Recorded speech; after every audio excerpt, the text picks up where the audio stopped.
It is starting to live. All right.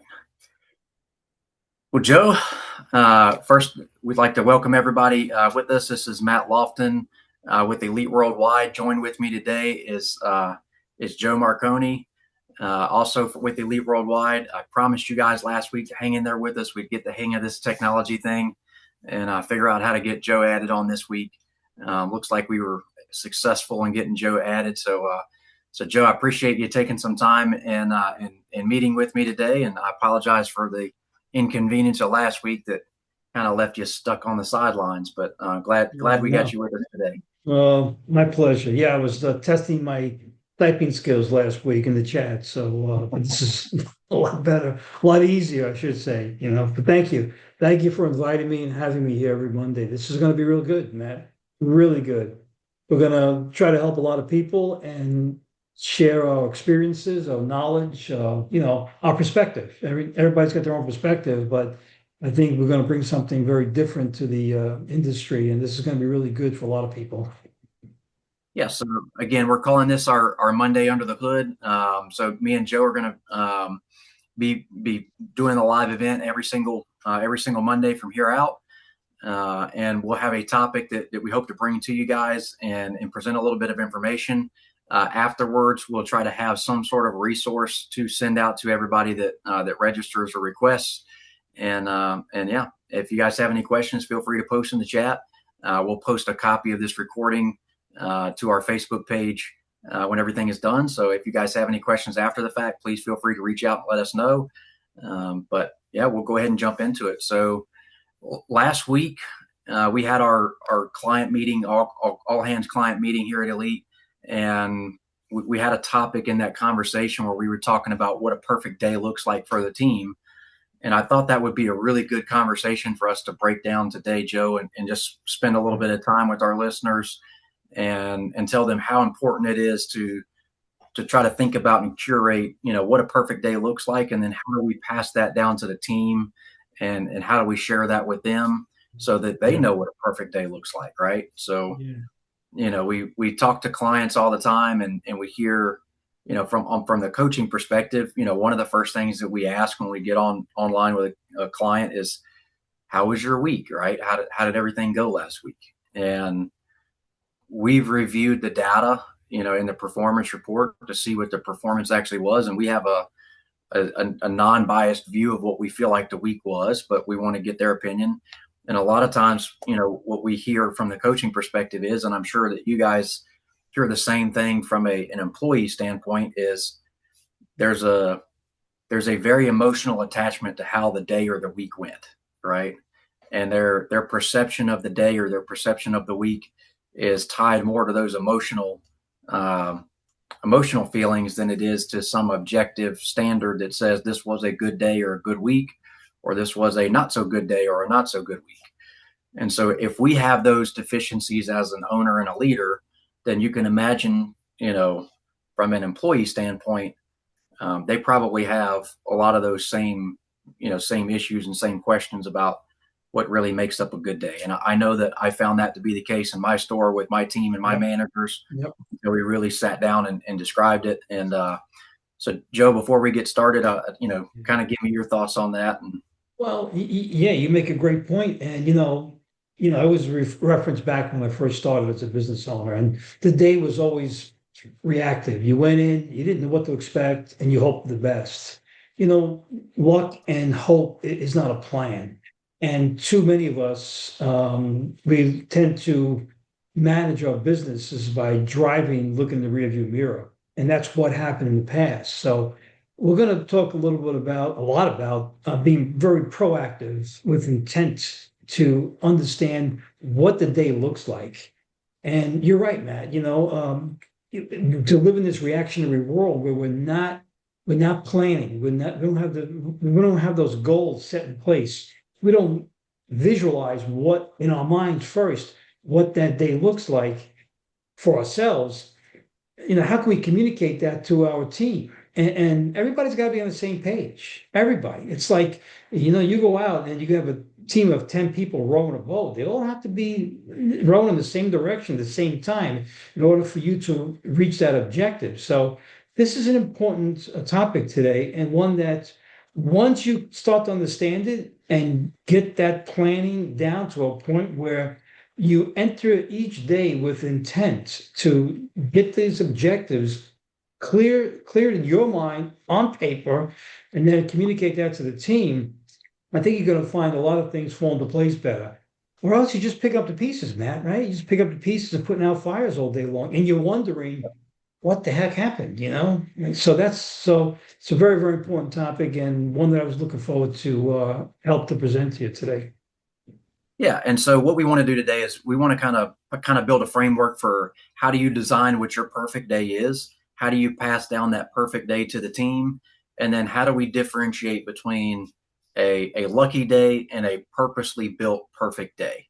And we were talking offline, Joe, before we got started, and there's so many times that we have good days in the business that are by and large just luck, right? There was no structured plan. We have let's just say, we're going to use some random numbers here, but let's just say you had a $10,000 day, and that's a great day for your store. But that $10,000 day consisted of an engine that closed out from 2 or 3 weeks ago that you sold. What does that really mean you did today?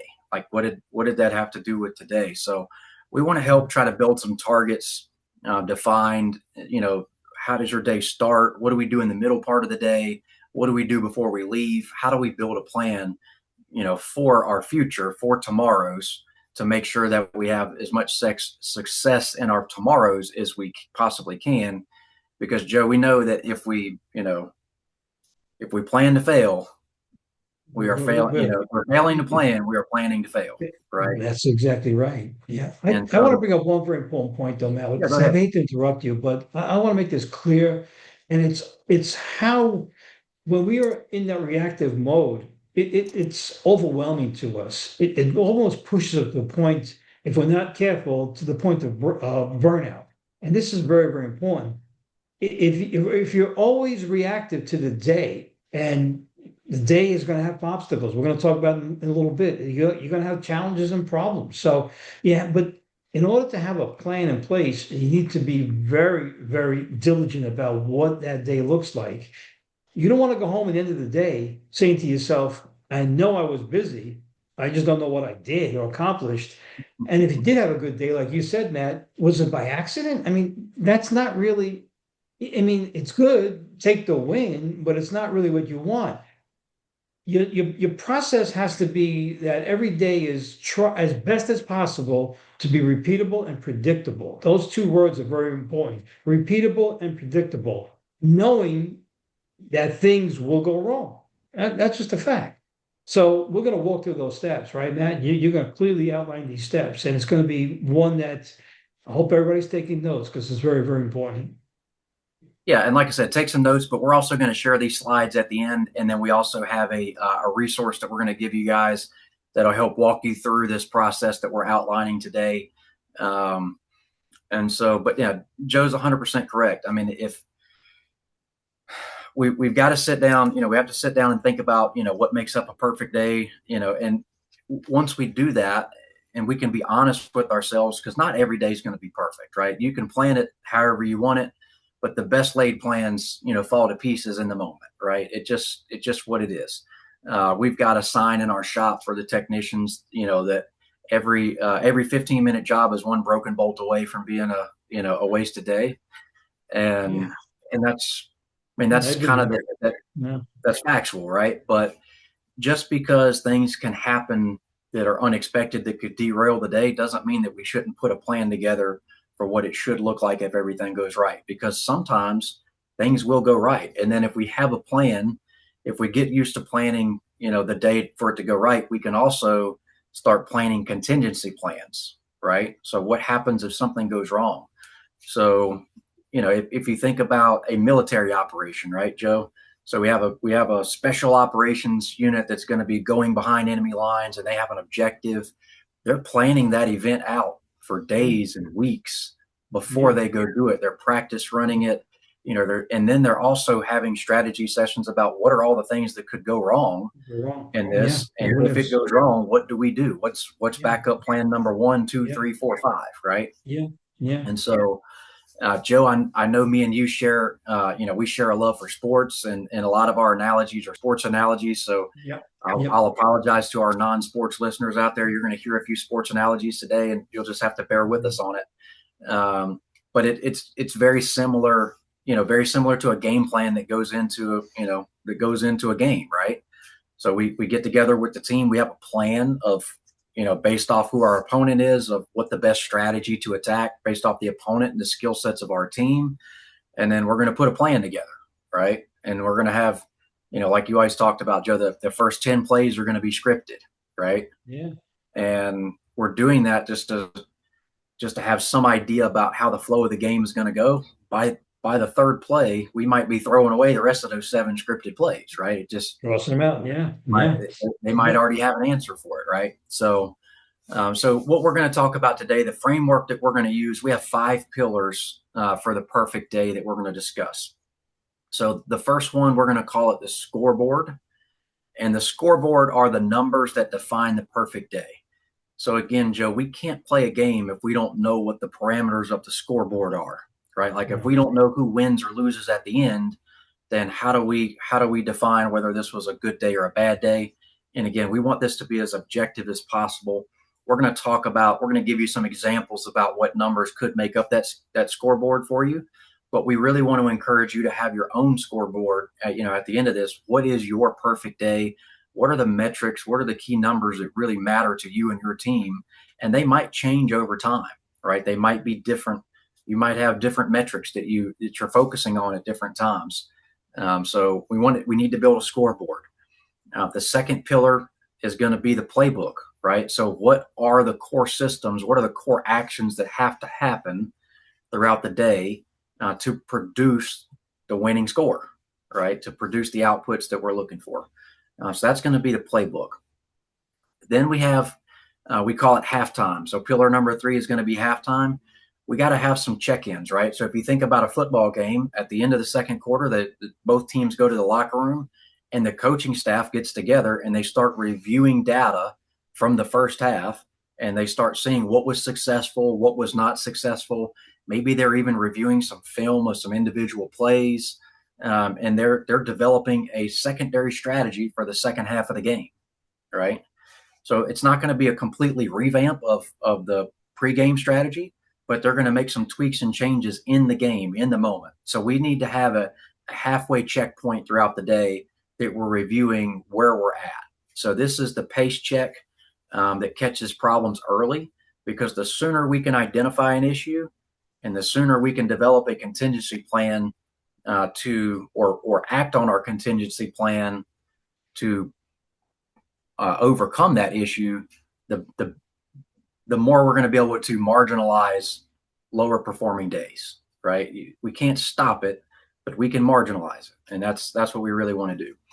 So then there's the audible, like in the moment, we want to have a response to things that go wrong, right? So we have a KPI. Let's say we're supposed to be on track for X amount of dollars at a certain time for the day, or we're supposed to have so many pre-scheduled appointments.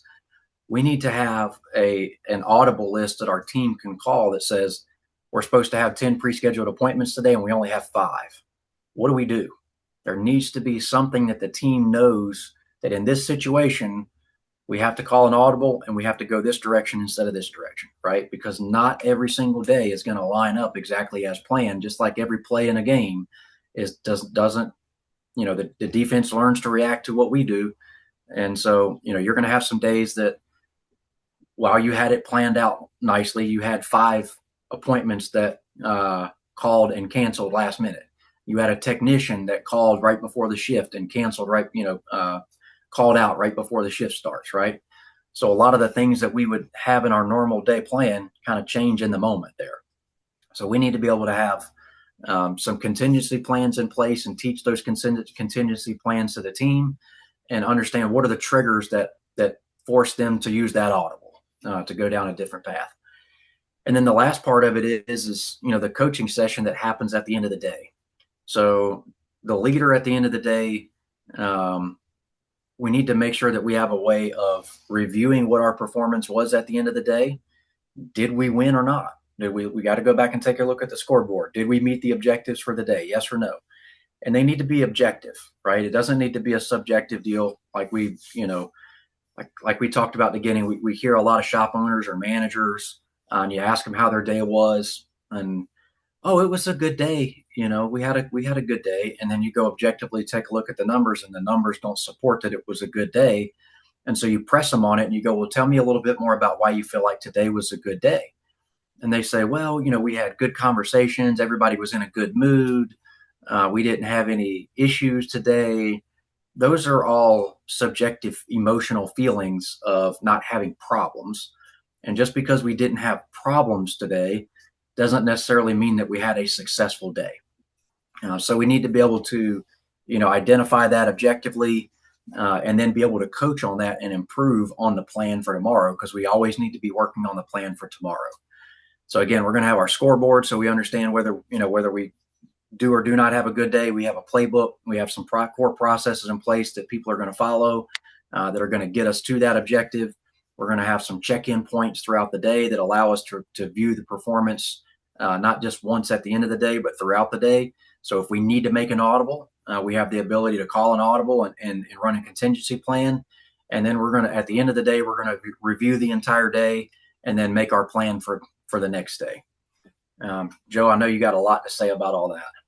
Well, yeah, yeah. I've been making notes as you speak too. One thing, we look at our teams. Let's talk about technicians. Sometimes we expect them to perform in an environment where it's not conducive to high level of production. Why? There's no planning. There's no real procedures, checklists. And the best superstars in the world will not produce at their peak performance because if they're put into an environment where there's no planning. So this goes back to what all those expectations. Are you sitting down? We've all heard that expression, working on the business instead of in the business. For shop owners and managers in this room, this is your responsibility. We go back to Matt's, when you first started with the scoreboard, and you're going to go through in detail about the scoreboard, and it's not a math class. I'm not going to turn it into a math class here, but you've got to know your numbers. It's critical. And it has to be more than just the numbers you get from your business management system, because those numbers may not line up with your financials on your other side, your balance sheet and your profit and loss statement. And those numbers from your business system, if not set up properly, could give you a wrong indication of what the day looks like. That's why Matt said, he alluded to the fact that, yeah, the shop owner says it was a good day. Well, how are you judging that was a good day? Well, look at the report at the end of the day report or the business summary. And then we look at the total picture and we say, well, it's not as good as you think it is. And this is not to dismiss anything that you're doing right now. It's just that you have to look at things differently. And once you approach this plan with intent, I keep on using this word intent, then you're going to find the reasons why things fall apart. But when they fall apart, please do not place blame on anybody. Because again, I go back to what I said. The bulk of the responsibility, it lies on the shoulders of the shop owner and the managers, especially if there's a manager in place that runs a particular location. Right. So that's your responsibility. You've got to sit down, do the homework. I tell shop owners all the time, they complain. Okay, stop complaining. Because you took your pen and you signed the dotted line, right? You signed on the dotted line. I've been saying this for years. That means that you have the responsibility. Most of the problems in the shop, especially when you talk about workflow, production, not achieving your financial objectives, is because there's no real structured plan in place. These pillars that Matt will outline for you just a bit, and I will add my comments, will show you a methodical plan, right? A methodical way to ensure that you go into each day with intent. When things go sideways, you'll have those audibles, you'll have those contingency strategies. You review it, and it's a constant loop. constant loop, by the way. You'll never reach perfection. The best you can do is continuous improvement. So as you go through this day and you reach the end of the day, then you review it, you're going to pick and choose. Well, this is what went wrong. This went right. How can we improve this? How can we improve that? And then it's a continuous loop every day, over and over again. That's the strategy. It's not work. You're not going to take this outline that we give you today, and Mac's going to send everybody a workbook also. You're going to sit down and do all the homework, and I hope that you do. It's a lot of work, but it's not a one and done. It's going to be a continuous, ongoing process where each day just you're going to just be better, just a little bit better, and a little bit better. That's the strategy. Yeah, and you're 100% right, Joe. Because what if we don't measure something and we don't monitor it? How do we improve it? Right. So that's where the scoreboard really comes in. We need to have some tangible math that we've agreed upon that says this is acceptable, this is not acceptable. So that's what the scoreboard is. It's not, like Joe said, it's not a punishment tool. Yeah. This is not a tool to say, man, you guys really suck today. This was a terrible day. This is a mirror that says this is what happened today, and then we can have a conversation, or we can review all of the factors that led up to the things that made this happen. And then maybe we needed a better plan originally, right? Maybe our morning plan should have been better. Maybe our contingency plans needed to be better. Maybe there was something that happened throughout the day that we don't have a contingency plan for, or maybe our contingency plans just aren't effective enough. So, but if you don't have a plan in place, if you don't have a scoreboard, you never identify whether you win or lose. And if you don't identify whether you win or lose, then you can't improve the plan to win. So, so for the first pillar, for the scoreboard, the conversation is, well, how do we build these metrics? How do we know what these numbers are? Right. So Joe, just, what we believe here at Elite is we want to start with what our break even with profit is. So we don't ever want to break even to zero.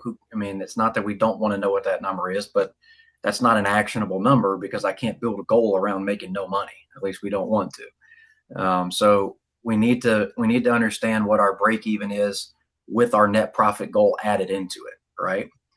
So once we understand what that number is, then we have our revenue required. So we can work backwards to determine. And again, like Joe said, if you guys are interested in the workbook that Joe mentioned, reach out in the chat and put your email in there, and we'll be happy to make sure that we get you the resources. The workbook's going to walk through exactly how to do the math in this, how to set up your perfect day scorecard, and then also how to build out the other 5 pillars that we're talking about today as well. But it's going to give us our revenue required. It's going to give us our GP required, for the day. So now we understand our GP requirements. We understand our car count requirements. We understand our gross profit dollars per billed hour requirements, or any other core KPI or metric that you're looking to focus on. So again, just because everybody's core targets might be a little bit different as far as which metrics they choose, but you need to identify what yours are. So, once we have all those core targets put in place, again, we want to make sure that the individual KPIs that we choose help back into the net profit goal that we're trying to achieve, right?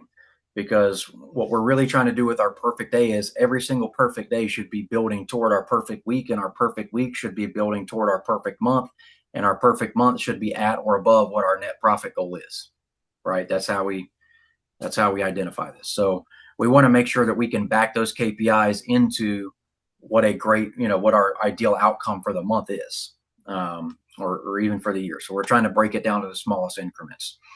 And again, we're not going to spend a lot of time on the math or which KPIs. Again, if you guys are interested, shoot the email in the chat and we'll get it to you. So once we know what our perfect day should look like, then what we're going to do is we're going to pull the last 90 days and we need to compare, right? So again, we're going to use the sports analogy. Joe, if I'm a head coach and I take over a team and the team's record before I got there was 0-32, right? Putting a goal together to win every single game, the next year. I'm not saying Full it's, time. it's idealistic and we want it to happen, right? We're going to go in with the intent to win every game, but the reality says we probably have a lot of things that we need to solve before we're going to win our next 32 games, Yeah. right? Yeah. Yeah. So you've done, you've done your analysis of what your break even, what your net profit goal need, is going to be. You've determined what your GP requirements are to achieve that.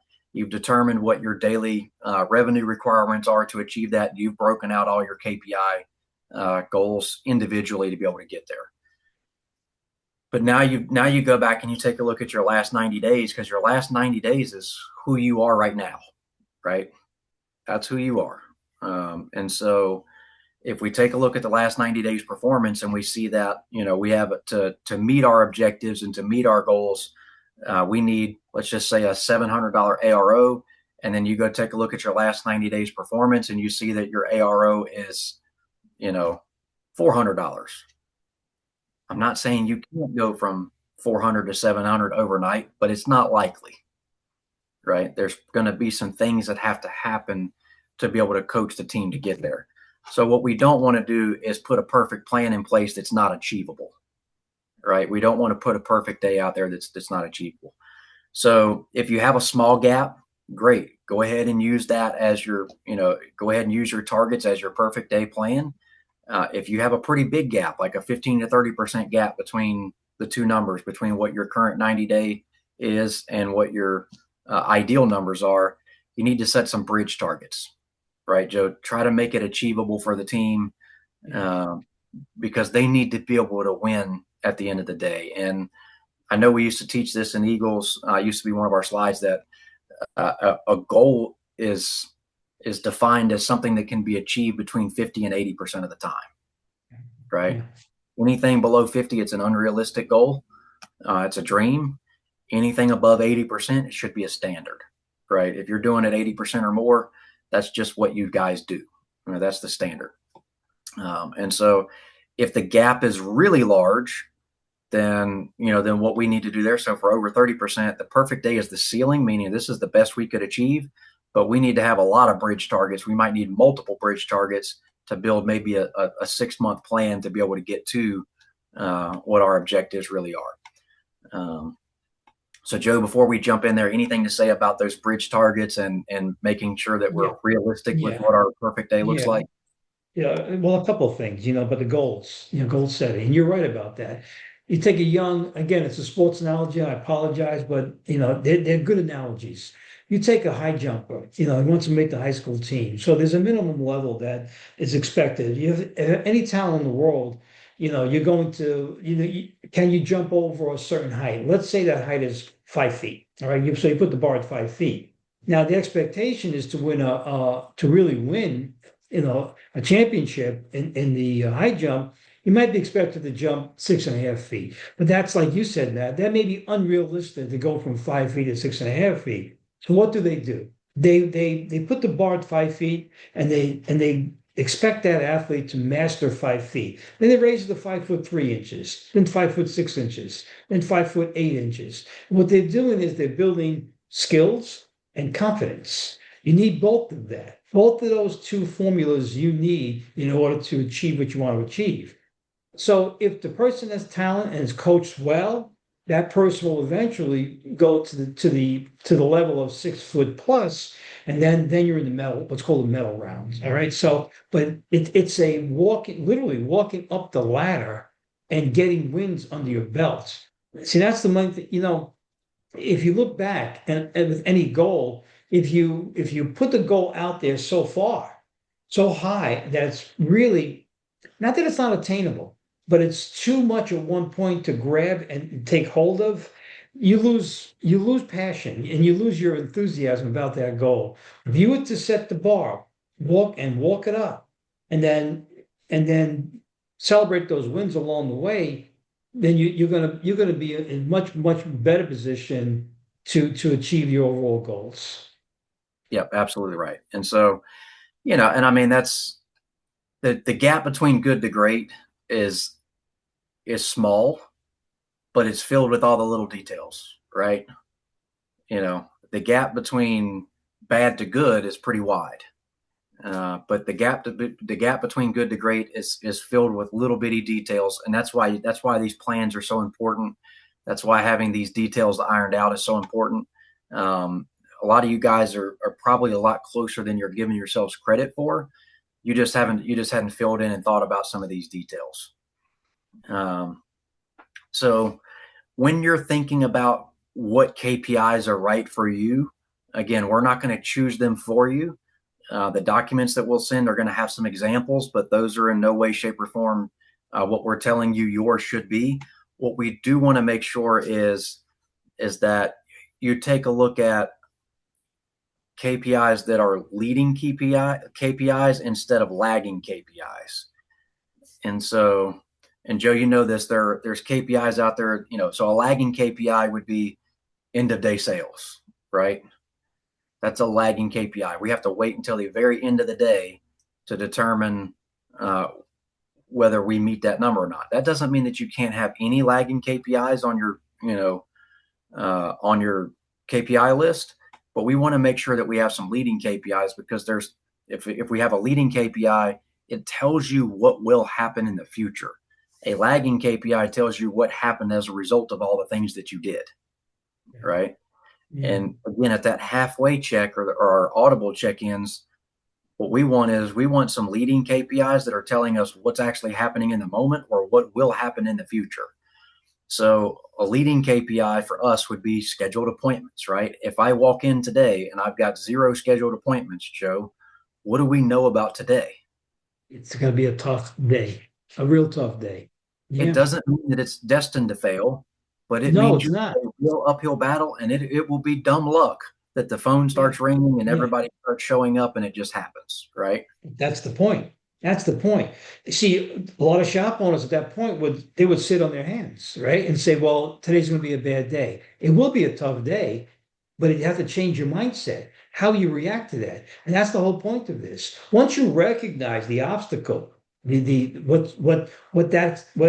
what is happening in the moment, what is the plan to react to that, to the obstacle? And that makes all the difference in the world. Yeah. So a lagging KPI would be things like year over year growth, right? Important number. We need to look at those things. It is very, but it doesn't tell us anything about tomorrow, right? Yeah. It doesn't help us make a good day today.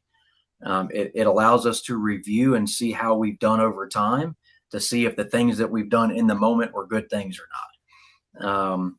Things that, again, more leading KPIs, discovered services per car. If we're taking a look at what our average written estimates are, per car coming in, then we can tell what our potential sales are for the day, right? So if we have a target and we're reviewing that, we know we have 5 scheduled appointments today, and our average target that we're looking for on these is $2,000 per car, then we know that we have $10,000 of sales potential for today, right?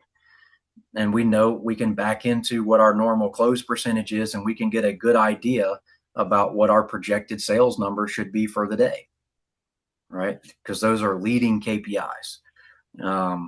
So approved sales in real time, we talked about that, the closing percentage. If we're at 3 o'clock in the afternoon or 10 o'clock in the morning, whatever we are, and we don't have any approvals for today, we had those 10 cars come in this morning. We had good discovery off of those 10 cars that came in this morning, but nobody said yes, right? Like how many times, Joe, when you were active in the shop, did you call in and check in with the manager and, it'd be 2 o'clock and they're like, oh, boss, it's real slow today. And Yeah. you're like, oh, Yeah. really? It's really slow. And then you start digging into it, right? Yeah. And you start looking at phone calls, you start looking at appointments, you start looking at this, and you find out where there were 10 appointments on the schedule this morning. And so then you call back and you say, well, Joe, I know you said you were slow, but You did make those those phone 10 cars calls. not show up? Yeah. And they're like, oh no, they all showed up. And it's like, oh, okay. Well, what happened? The reason that they're slow at 2 p.m. is we didn't sell anything off of those 10 cars that came in this morning, right? Yep. And so sales approvals, remember, the technician can't do any work without getting an approval first. So it's really important to take a look at your approvals. And then we want you to think about your sales. We want you to think about your sales funnel and the fact that you should be closing out work in progress every day. right? Every single day, you should be selling and closing out jobs, which means the dollar amount that you have in work in progress is dwindling every single day. It's getting a little bit less. If we're not refilling that funnel with new authorizations and new approvals, then eventually the funnel is going to run dry, right? Where eventually we're going to have a slow day, a bad week, whatever it is. These are leading KPIs that we want to make sure that we keep track of in the moment. Um, So kind of what can a scoreboard look like? So if you take all that information that we put together and you said, okay, we're going to create a scoreboard for Elite Automotive that says that Elite Auto wants 12 plus appointments on the schedule every day. All right. That's what we want. We have a discovered services target of $2,000 per vehicle coming in. Again, just so you guys are clear about this, in no way, shape, or form are we telling you guys to arbitrarily find $2,000 worth of work on every single car that comes in. You're going to have some cars that you inspect that need $10,000 worth of work, and some cars that you inspect that need $200 worth of work. But by and large, if we're doing a good job of scheduling our putting our schedule together with quality avatar vehicles, if you're a European shop, you want Euro cars on your schedule. You don't want to see Hondas and Toyotas and Fords, right? And if you're an Asian and domestic shop, you want to see mid-year range, 5 to 10-year-old Asian and domestic vehicles, right? And we know on average that those vehicles are going to provide a set number of discovery based off what our discovery habits and standards are. Okay. So you're going to put some target there. So for this example, we have $2,000 set. What we're saying is our approved sales, we want $10,000 of approved sales per day. So we're looking through at the end of the day, we want to add $10,000 to our sales funnel. That does not mean that we're going to close out at $10,000, right, Joe? We could close out at $1,000 today, and our end of day summary looks like a bad day. But if I got $10,000 worth of approved sales today, then our scoreboard says that's a good day. Yeah. Right? Our scoreboard says it's a good day. So our work in progress dollars, again, we have we're adding to our work in progress, and we have a good healthy mix of what our work in progress is. We have a GP billed hour target of $180. So in the moment, we know when we're estimating jobs and we're reviewing things, we can see if we're on target with our GP per billed hour. And our billed hours target that we have set out for this scorecard is 36 billed hours. And again, we'll walk you through how to get all these numbers in the packet that we're going to send out. And then we have an ARO target of $650 or more. So and the reason that we don't have things like GP dollars on here, because again, we want to try to use leading indicators as much as we can. And Joe, if I take my GP per billed hour and I take my number of billed hours, what do I wind up with at the end of that equation? I'm sorry, what was that again? So if we take us, we don't have a GP dollar amount total target for the day. Right. We have our GP per billed hour and we have billed hours because those are leading indicators for GP. So if I took my GP per billed hour and I multiplied it times the number of billed hours, what number do I get? That's your labor rate. That's your effective labor rate right there. Yeah. Well, yeah, we're gonna get our total GP dollars, right? Yeah, exactly. Total GP dollars. Yeah. Yeah. So if we have our gross profit per billed hour and the number of billed hours, that's going to be our total. So if I'm hitting my billed hours target, and if I'm on pace to hit my GP per billed hours target, then I'm going to hit my gross profit dollar goal, right? I'm going to hit my needs there. So because we've backed all of these numbers into what we need to be able to hit our gross profit goal, to hit our net profit goal, right? So that's what we've come up with for all these. So that would be the idea of what a basic scorecard could look like. And again, if you're the manager, if you're the owner, and you're still managing the day-to-day operations of the shop, this is for you to look at. If you have a manager that is running the day-to-day operations, then they need to look at this, and you both need to be looking at this throughout the day. But this could be what the scorecard is. That's just an example of what it could look like. And so the numbers are half the picture. Again, we talked about this a little bit. We need to make sure that the math is really important. But we believe that the math is just a portion of the real picture. We really need to make sure that we have a good understanding of the customer experience and the employee experience, right, to be able to generate the math. And then also, we need to have an idea of what our avatar customer looks like. We talked about this on the scheduling side of things. If you schedule 10 appointments for non-avatar customers, you're probably not going to get good discovery or good opportunity off of those, right?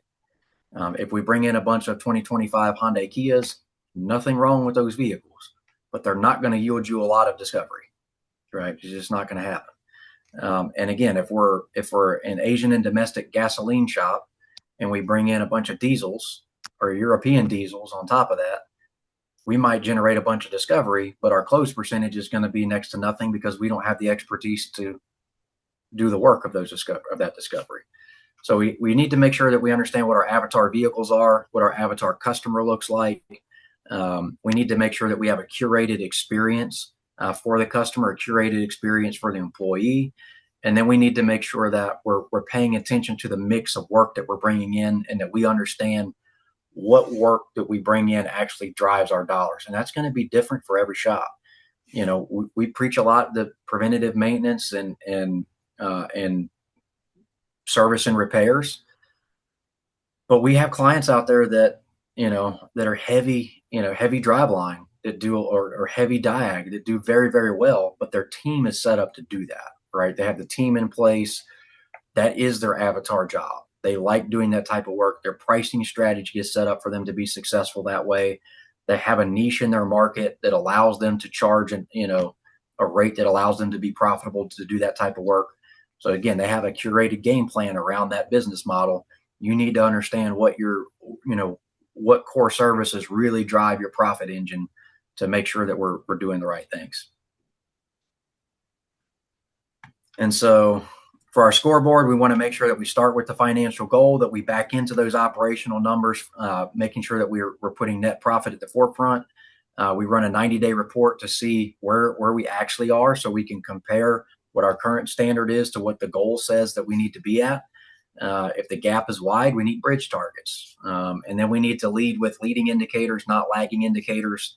And then we need to layer in the customer experience and the understanding of how the mix of work coming in is going to affect those KPIs and those numbers. Right. I want to circle back on two things, Matt. What you said earlier about discovered services. I want to make sure everybody understands what discovered services are. When you look at your multi-point inspection, you have a checklist. And what we do at Elite is we look at that as a number, like a KPI, a key performance indicator. And we're looking for a certain, like Matt mentioned, in that $2,000 range. So when you track that and you look at that, you're ensuring that your technicians are doing an effective multi-point. That's not to say that we expect the service advisors to sell all of those items today. That's not what we're saying. But what that does is, again, I go back to what I said earlier about having each day you have intent of what you want to accomplish today. What this does is allows you to build a future of what we call deferred work. And I like to look at decline and deferred work too. Decline means that in my mind, it's final. It means they're not going to do that. And that could be something as simple as a bumper cover that's cracked and you want to replace it. And they say, no, leave it alone. It's not that important to me. But if you tell someone that today you need front brakes, you need front control arms, and those tires are getting low, I want to send you, you can do them now, or I can book another appointment for you. That's called deferred work. And so this is again planning. So you need to have intent. You want to try to smooth out all the little obstacles that you may encounter in each day. So when you go into to a day with a plan like this, it's measurable. Like Matt said earlier, you could measure it, number one. You could react to it in a way that's not really reacting, but you're proactive and you have a plan in place. This helps to set up tomorrow, next week, next month with more work that, again, is predictable and repeatable. And that's what you're really looking for. Work that you can move along the production line today and have work set up for tomorrow. You do not want to go in the day, like Matt said, with 0 appointments because that takes a whole nother strategy. So this is Discover services is a key way to ensure that you have enough work for today, if you have skilled advisors, but yet establish a platform for future work too. Yep, 100% right, Joe. And so now that we have the scorecard in place, so now we have a reference material that we can look at. We can say, okay, now that we know the metrics that we're looking for of what a good day is, now we can, now we need to build a playbook of how do we achieve that, right? So we need to make sure that, when we design the playbook, that we put a process in place that is going to be repeatable, that it's observable, that we can review it, make sure that the outputs are happening, and that it's teachable, that we can pass it down to somebody else. Because again, if you're the owner, uh, maybe the pass down is to a manager one day. If you have a manager in place as the owner, you need to put this in place first and run it in the background, and then you need to hand it down and teach it to that manager. Um, and so if we wanted to take a look at, regardless of what the business model is, for the most part, every shop out there has these six main core components in their day. We have an opening. All right, so we have a time of the day before customers get there, that the team members there, or at least some higher level members of the team are there, and we should be doing some level of prep work, right?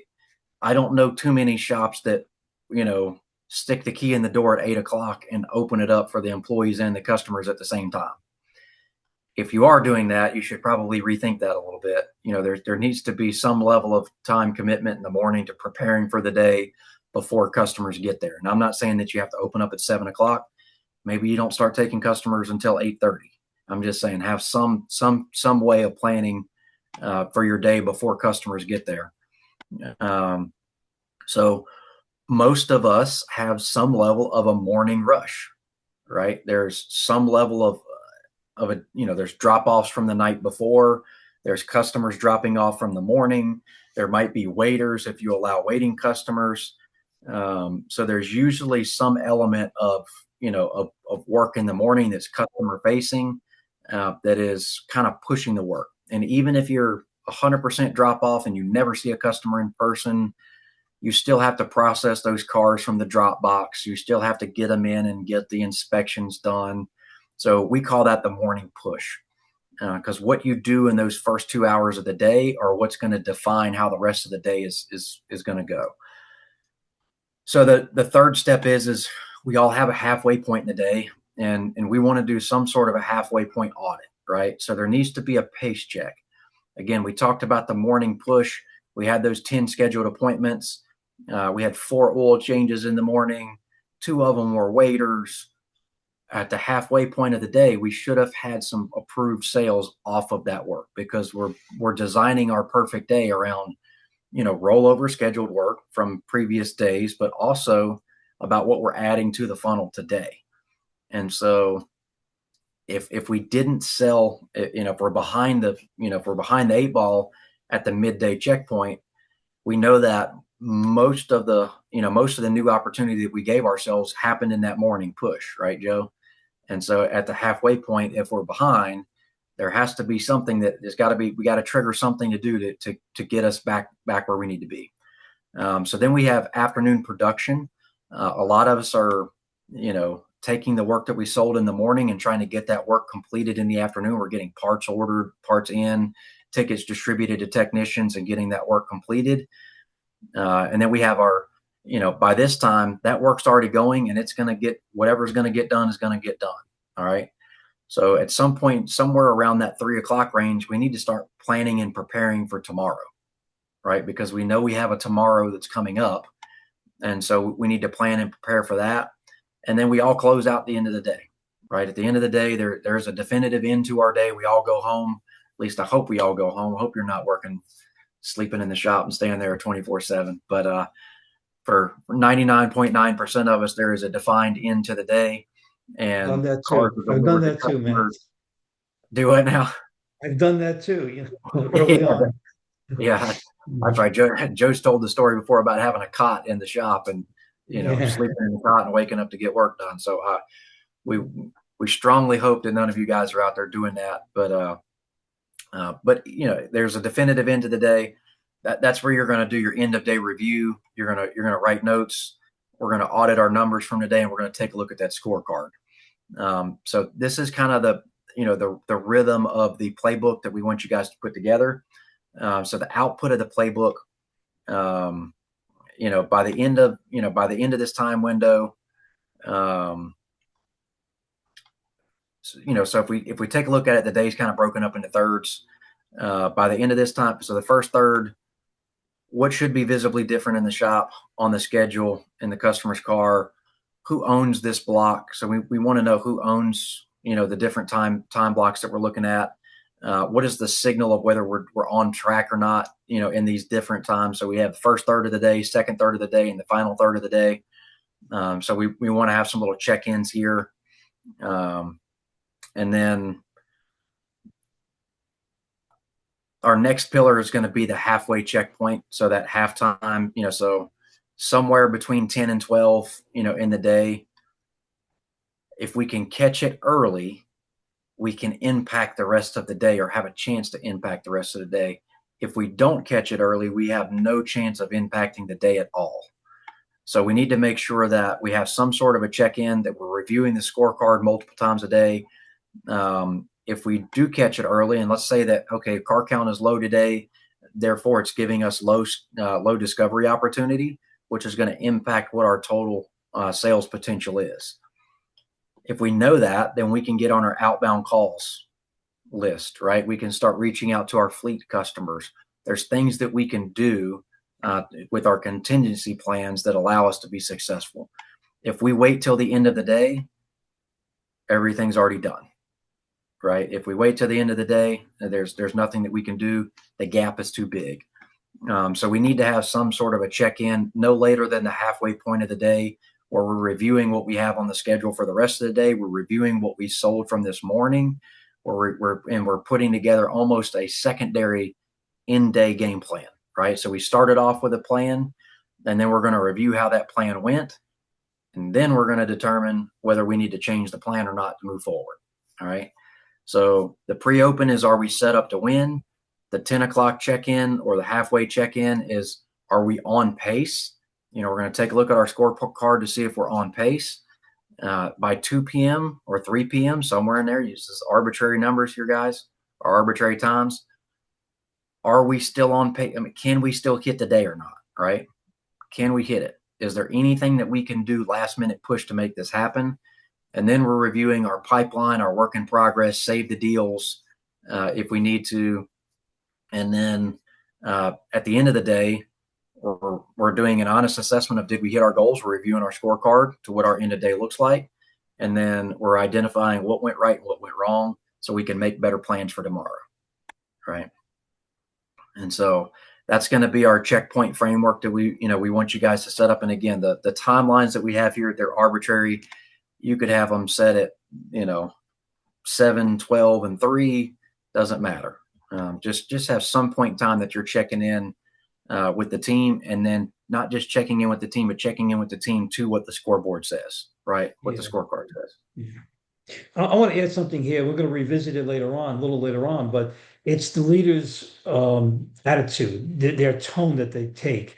Because when things aren't going the way as planned, that negativity can set in your mind and in the people around you, your employees.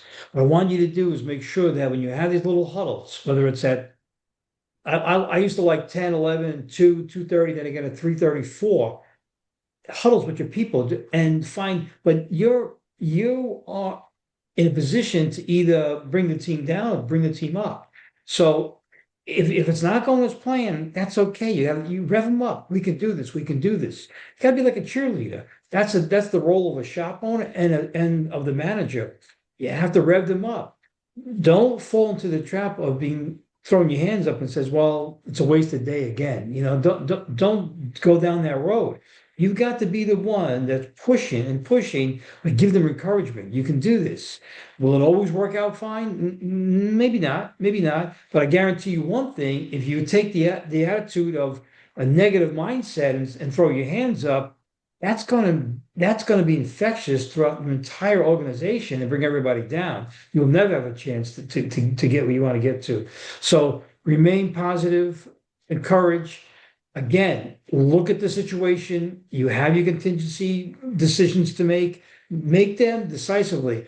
And don't be afraid. If it doesn't work out, it doesn't work out. Because at the end of the day, you're going to be reviewing anyway what worked, what didn't work. So don't be afraid. Fear, don't let fear hold you back.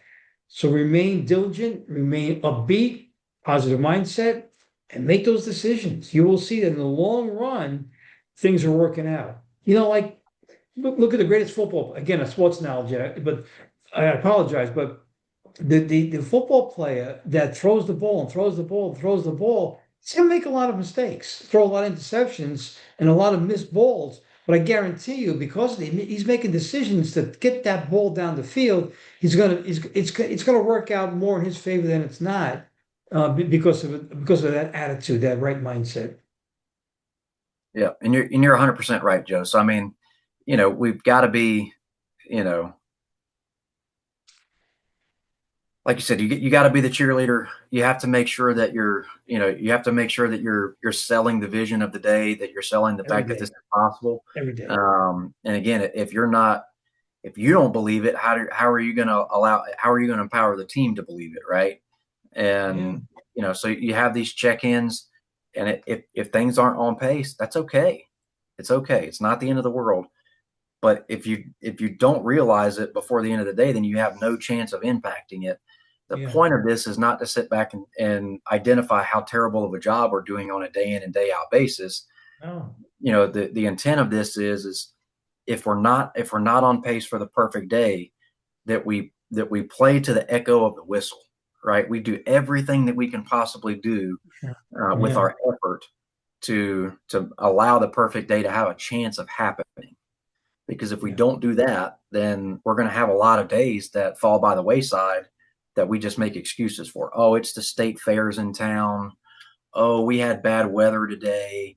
Our vendors, I called our vendors, and our vendors said everybody's just slow. It's tax time. Gas price of prices gas are is, yeah, high. yeah, I know. You're going to have Yeah, all of these excuses that you allow for yourself, and you're going to have all of these excuses that you allow for the team, yeah, right?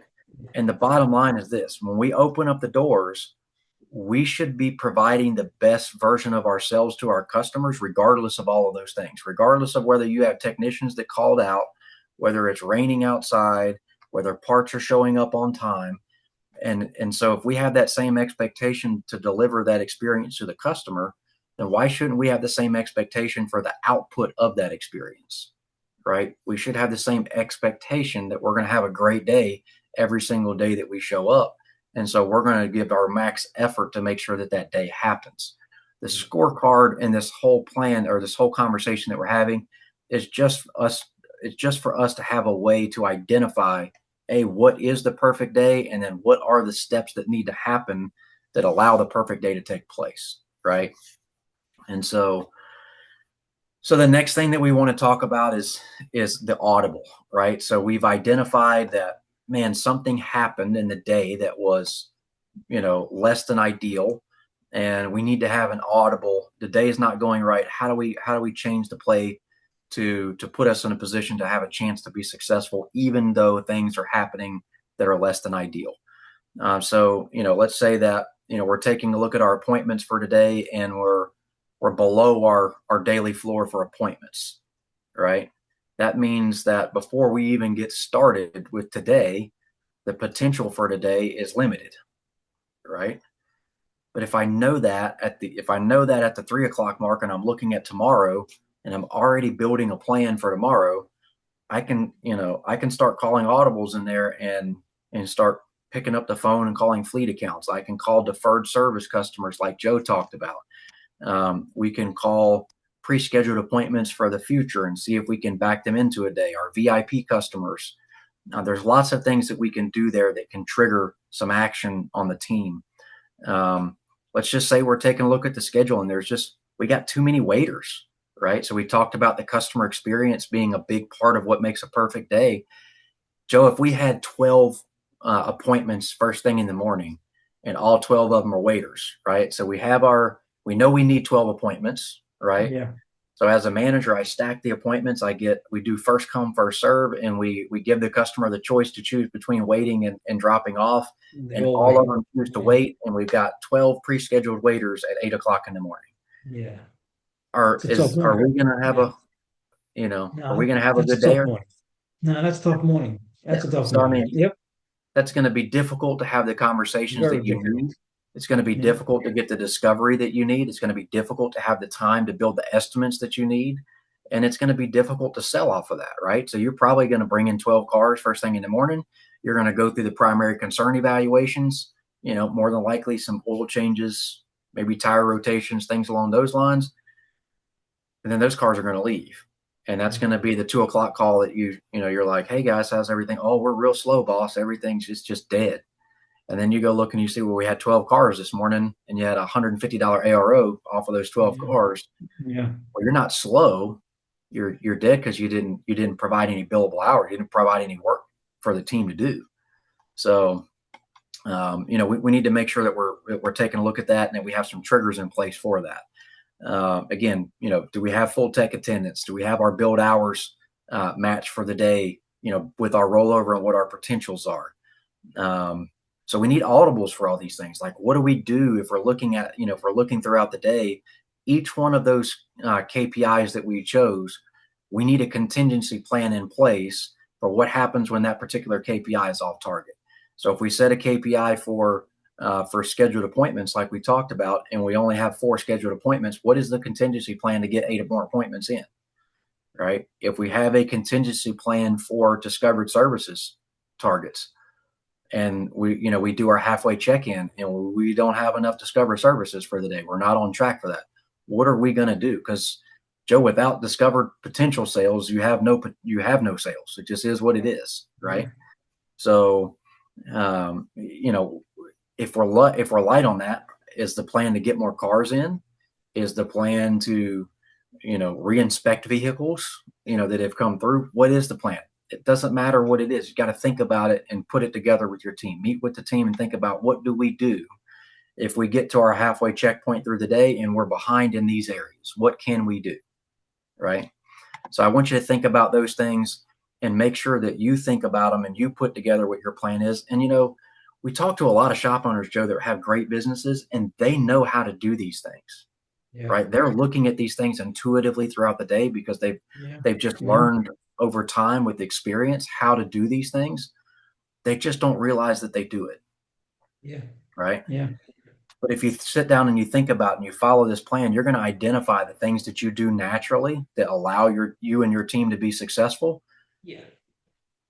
Yeah. But once you put it down on paper, now you got a plan. Now you can teach it to the rest of the team. And now there's Yeah. more than one person looking at it. Now everybody knows what a good day looks Yeah. like, and everybody knows what the contingency plans are. And Yeah. everybody knows at 12 o'clock whether we're having a good day or a bad day and what to do Yeah. about it, right, Joe? And let me just stop you right there, because I think that's the point that we're trying to make. Let's use your scenario. 12 waits in the morning, you're done by 11:30, and there's really nothing to do from 12 o'clock, from 1 o'clock on. All right. And let's say you did everything, let's say you did everything you possibly could. Well, let's say that to bring people in, but it didn't work out. You have to revisit it as a leader, as the shop owner, as the manager. You revisit it again and you say, what went wrong? What went right? Even if you just scratch that day as a loss, okay, I get that. But what happens too often is that they say, yesterday was a loss. Let me go tomorrow with no plan and hope for the best. I think that's the point we're trying to make here. It is the point we're trying to make, is that when you look at the day and analyze it and break it down, even if you couldn't salvage the day, you have to say to yourself, how can we avoid this from happening again? What can we do to improve? And then you sit down with your team and you make another plan. That's it. It's a constant loop. It's constant reinforcement. So not every day is going to be a walk in the park. We get that. You will have things that go sideways. We get that. But every situation that happens, just like in sports, you have to have a plan to counteract what's happening. And at the very, very least, if it doesn't work out in the moment, it has to work out down the road.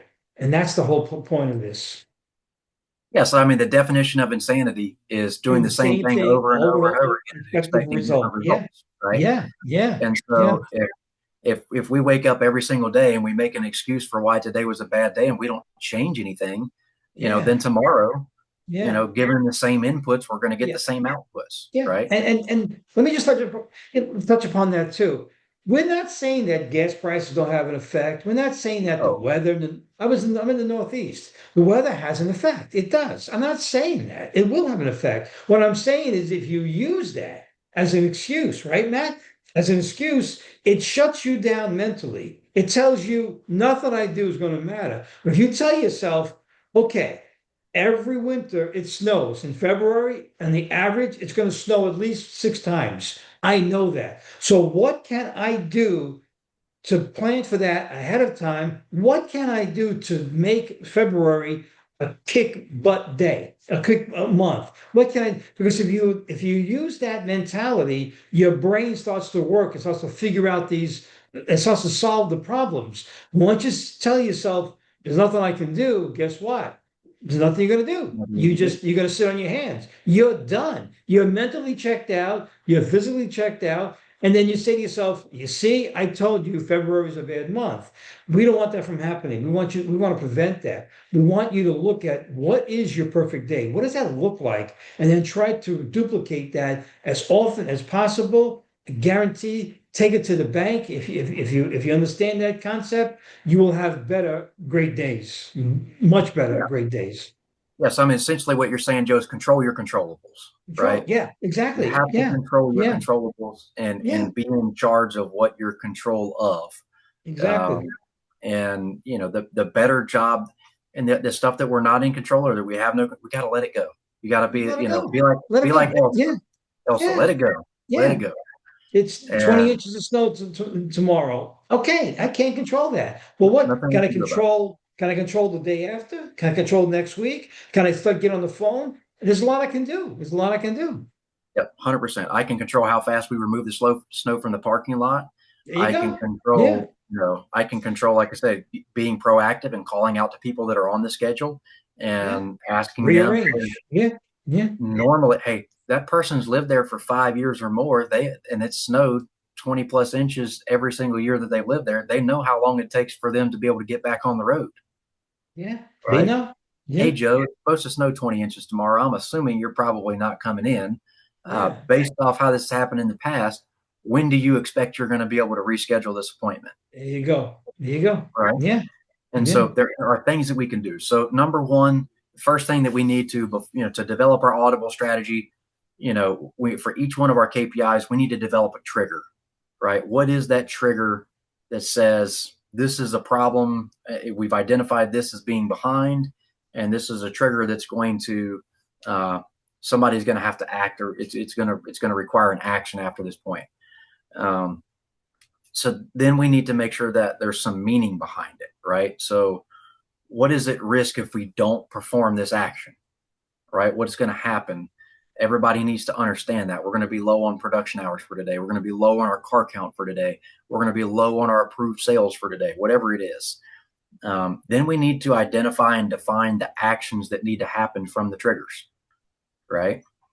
So we need the numbered steps, pre-decided, that need to happen. So what is the process that's going to happen if we've identified, we're looking at the schedule this morning, we've got 12 pre-scheduled waiting oil changes.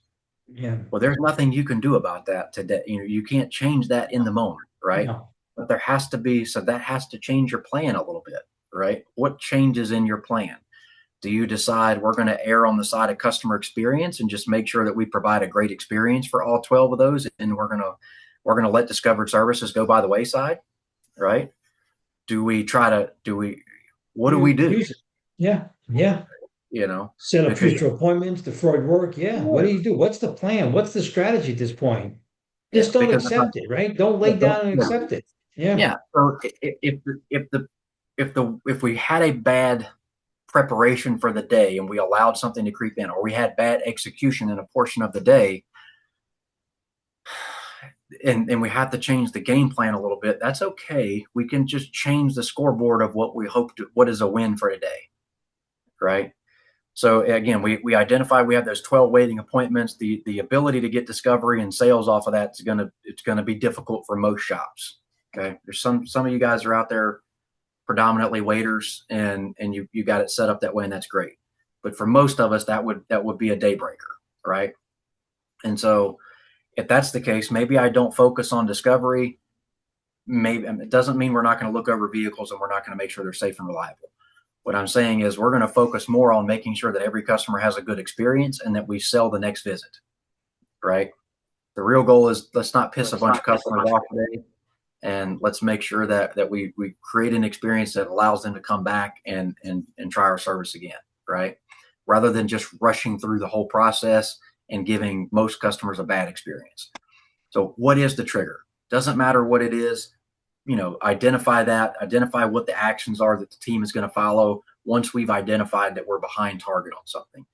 And then, what is the language? What's the communication? How do we communicate that to the team? How does everybody know that the That's the audible has key. changed, That's the right? key. Because Yep. if I call an audible and Joe doesn't And know about it, yeah, what good is it? then we're running Yeah. two different plays, right? Yep. And what I That's can the tell key. you is the man who chases two rabbits catches none, right, Joe? Yeah. And so, Yep. Yep. we can't have one advisor over here, running game plan A and another advisor over here running game plan B. It just doesn't work. So we need to make sure that we're communicating that everybody's on the same page. Um, so you could have two or three audibles happen in the same day, right? We could be low on discovery, we could be low on car count, could be low on a couple things. That's okay. All right. It doesn't mean that the day is broken. We just need to make sure that we identify, what the pathways are for each one of those, and that we're working those. We might need to communicate a little bit better, and we might need to delegate a little bit better. But again, if we're teaching these strategies to the rest of the team, then we can delegate these things down, and I can say, hey Joe, we're behind on car count for today. You're going to call XYZ customers. Yep. Hey, service advisor number two, we're behind on discovery. I know we had two oil changes this morning. Doesn't look like we got a lot of tech finds on there. Why don't we bring those back into the shop and double check them before we, before we call the customer. So I'm saying there's different things that we can do here. We can run multiple audibles at the same time, as long as we had the plans in place and we've communicated those plans and expectations to the team. And so our last pillar here is the coach. So at the end of the game, the coach's work really starts after the game's over, right? The players play the game, and the coach's job happens at the end of the game. Most of the work.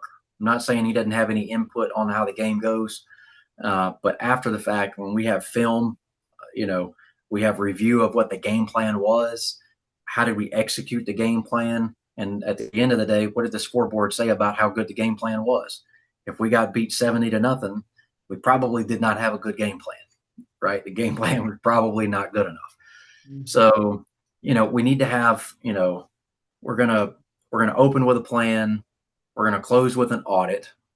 So we're going to review every single day. At the end of the day, we're going to know what that scorecard looked like, and we're going to review the scorecard to see if we met our objectives or not. We're going to review, estimates before they're presented to customers. We're going to check the pace at every defined checkpoint. We're going to walk the shop, do management by walking around a couple times a day. We're going to set up tomorrow before we leave today. These are things that you can do as a manager, whether you're the shop owner or the shop manager, to impact today, right? To make sure that we have the perfect day. So again, we're going to open with a plan. We're going to close with an audit. We're going to review estimates before they get presented. So we're watching to see if we're on track with our per estimate KPIs before we even present it to the customer. And that way, if we need to reperform something, we can. If we need to role play something, we can. If we need to call an audible, we can. We're checking our pace on our scorecard throughout the day for defined checkpoints, so we know whether we're on target or not, and we can make changes to the day if we need to. We're walking around the shop, doing some management by walking around to make sure everything is looking like it's supposed to look. We're communicating with the team if there's changes throughout that management by walking around. And then before we leave today, we need to start setting up our plan for tomorrow. Because if you walk in at 8 o'clock in the morning and you try to build your plan for today, Yeah. you're going to be behind before you ever get started. And so, if you can take these principles and put them in place, your team will feel the energy. The less you will reduce the amount of anxiety that you have, you will reduce the amount of panic and stress that you have.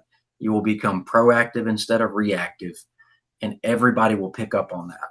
Our goal for you at Elite is that you have a structure in place that allows you to see as far into the future as possible, so that you can make as many plans, as many contingency plans as you possibly can, and not just wait for the bad day to happen.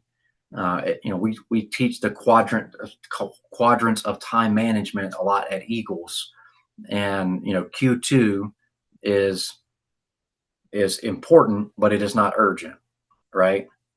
And we see a lot of shop owners and a lot of shop managers living in Q1, and Q1 is urgent and important, which means the customer is standing in front of you and we got to get this done, Crisis. right? That's Yeah. We're putting out fires all day, Yeah.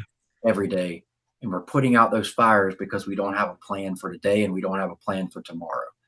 If you can start identifying a week ahead of time, next week looks like it's going to be light because we've had 3 days in a row of underperforming, approved sales, underperforming scheduled appointments. That doesn't bode well for next week, right? I can start planning for that today, this week, and I can start doing anything that I can possibly do to make next week better, right? Because your output from today, your end of day summary report, is largely dictated by what happened 2, 3, 4, 5, 6, 7, 8 days ago, right? It's the results of what you sold a couple days ago. Very few shops have a throughput that is same day turnaround, Yeah. right? On some jobs, you're going to be able to get some things completed today, but that bigger job that closes out today, like I said, that engine that closes out today that gives you a $10,000 day, if you only had $1,500 worth of approved sales, your end of day report looks good because you closed out that engine, but you didn't add any new discovery, you didn't add any new sales potential for tomorrow, and what you've done is you've celebrated today at the detriment of tomorrow. Yeah. Yeah. Makes And sense. so that's what we have for you guys today. Yeah. Again, the framework put together, the scoreboard, the playbook, have some sort of a halftime, get your audibles together, and then have a way that you can coach and lead the team Yeah. on this, so you can develop these plans as you move forward and make them better. Um, your next steps, again, we're gonna send you guys, if you guys ask for it. Even if you're watching the recording of this, if we'll monitor the chat here, and if you guys will put your email in there, we'll send you an email with a resource that helps you build this out. What you're going to get inside of that resource is, the financial foundation. We'll walk through how you can do that break even to your net profit. We'll walk you through how you can back into your KPI goals. We'll give you a framework for the 90-day check and how you can go back through and do that. How you can set your bridge targets. Customer experience definitions will give you kind of a curated walkthrough about how you can define what your customer expectation is, what your daily rhythm should be, and then what your checkpoints and your pace. Are we on pace for the day? And then the leading indicator dashboards. How do you build your dashboard off of this? And then how do you set your non-negotiables for you and your management team to follow, so that you guys can make sure that you have a chance of having a perfect day every day. Excellent. Excellent. And one more thing, Matt. You mentioned before, if I can give one more tip before we leave, about management by walking around. That's such a valuable tool that, it comes from out of a book that was written in the early 1980s by Tom Peters. And what he means by that is when you walk around, you got to you got to establish strong relationships with the people around you. It's very, very important. But instead of looking for things going wrong too, look for things going right. We're talking about what's repeatable and predictable. about planning, about what's a perfect day. So when you see someone, well, let me just back up a second. It's easy and it's kind of human nature to always look for things going wrong and to try to reprimand. I want you to try to dismiss that. I'm talking to especially the leaders in this virtual room, the shop owners and managers here. Look for things going right. Look for when people are doing things right. If you can reinforce that and reinforce the behavior that you want to see repeated, a lot of what Matt's talking about here and outline, it'll go a lot smoother, right? Because people crave recognition and praise. So, and I know there's problem employees. I understand that. I ran my company for 41 years. I was not exempt from employee problems. A lot of the problems we ourselves, we cause these problems. So when you walk around, you do that management of walking around to assess what's going on. If someone in the organization is doing things that they're supposed to be doing and doing things right, you point that out, you give them praise, you're more likely to see that person repeated in the future. So it's all about mindset, it's all about leadership, and it's all about your responsibility as a shop owner and manager. Yeah, 100% correct. And Joe, there was a question in the chat that I want to make sure that we address. And essentially, it's the question was, if you're a smaller shop, and let's just say that the owner is still heavily involved in the production, or maybe you're a one man shop and you're doing all the production. Yeah, This yeah. still applies, and I'm going to be honest with you, it almost applies to you even more. It almost applies to you even more because you have less margin of error for things to go wrong, right? You have to plan your day even at a higher level. The Yeah. smaller the smaller the shop is, the leaner you are, the more you need everything to go right, right? Like if I have 12, 13, 14 employees and we have those 12 waiter appointments come in, it's not good, but I can Yeah. overcome that a lot better than a three-man team, right? We can overcome some of those mistakes, some of those things that happen out of the blue. But if you're a one man operation, this still applies to you and it's more applicable to you. Uh, it may change what your numbers are. It may change what KPIs are important for you. It may change what your definition of a perfect day looks like. But you still need to walk through this process. You still need to identify what those numbers are. You still need to check in throughout your day. And I understand that it's going to be a little bit harder to do that, maybe, but you're going to have to. And I say Yeah. harder, you're going to have to be more diligent about it, right? Because if I'm an owner that has a manager in place, then I've accepted the fact that it's my job to look at things at a 30,000 foot view. Whereas if I am a one man operation, I'm the guy that's selling the work, doing the work, but you still need to build in some time throughout the day to review You the do. You performance. do. You have to. Yeah. You have to. Matt, can I address that question? Because I lived my first 10 years in business entrenched in the day to day to a point where I thought my role was on the hood of a car, and it caused me to eventual burnout. So you're right, Matt. If you're so entrenched in the day to day, you need this plan more than anyone. You really do. But I hope that you see that your business world can't revolve around what you do, being so entrenched, because then you lose sight of the big picture. You need to have that 30,000 foot view of what's going on inside your shop. And sometimes when you're so entrenched, you're down, in the trenches, working so hard, you can't see that. But to Matt's point, I agree 100%. If there's any hope of getting organized, you need to have a plan in place of an intent of what you're going to achieve today.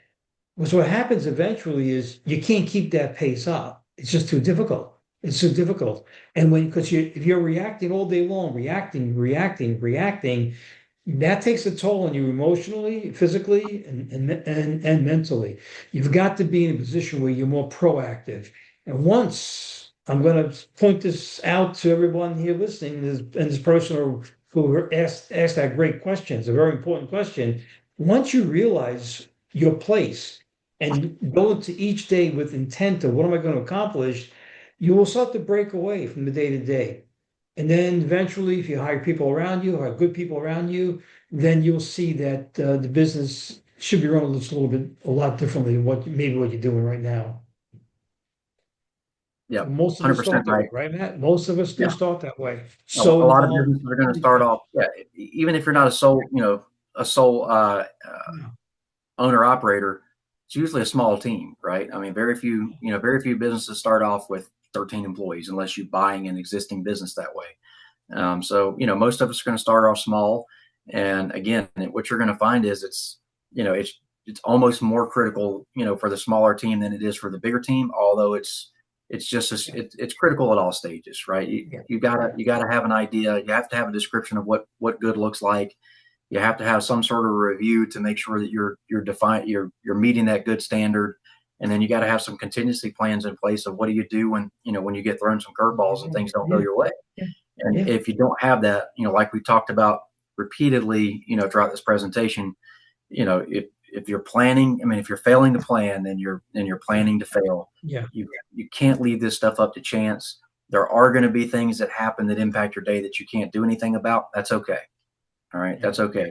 Continue learn what your controllables are, learn how you control those controllables, and learn how when you've let them get by the wayside, how do you get them back on track? Yeah. And that's what you got to identify, and that's going to get you positive momentum. It's going to allow you to get the best out of every day. It doesn't mean that Yeah. every day is going to be perfect, but it allows you No. to get the most opportunity out of a day. And one of the things that I learned was it's not just about having the best day that you could ever have. It's about minimizing your worst days that you could have, right? So we see a lot of businesses that do this. They have great days or great weeks, and then they have really big, peaks and valleys. And the really good businesses that we review, Joe, Yeah. um, the ones that are doing 20% net profit and above, their days almost look identical, Yeah. right? They might Yeah. have an outlier day here or there. They might have an outlier week here or there, but by and large, they're very predictable, and that makes the Repeatable, cash flow predictable. predictable. Yeah. It Yep. makes the experience of the customers predictable. It makes the experience for the Mhm. employees predictable. I Yeah. mean, if your techs are going from, you know, getting 14 hours a piece today to getting 0 hours tomorrow, I mean, that's an Yeah. emotional roller coaster. Even that out, smooth it out, put a plan together, work the plan. If the plan doesn't work, come up with a new plan. But you need to have something like this in place so you can communicate objectively to the team what you're doing, why you're doing it, and then you guys can work towards building what that perfect day is.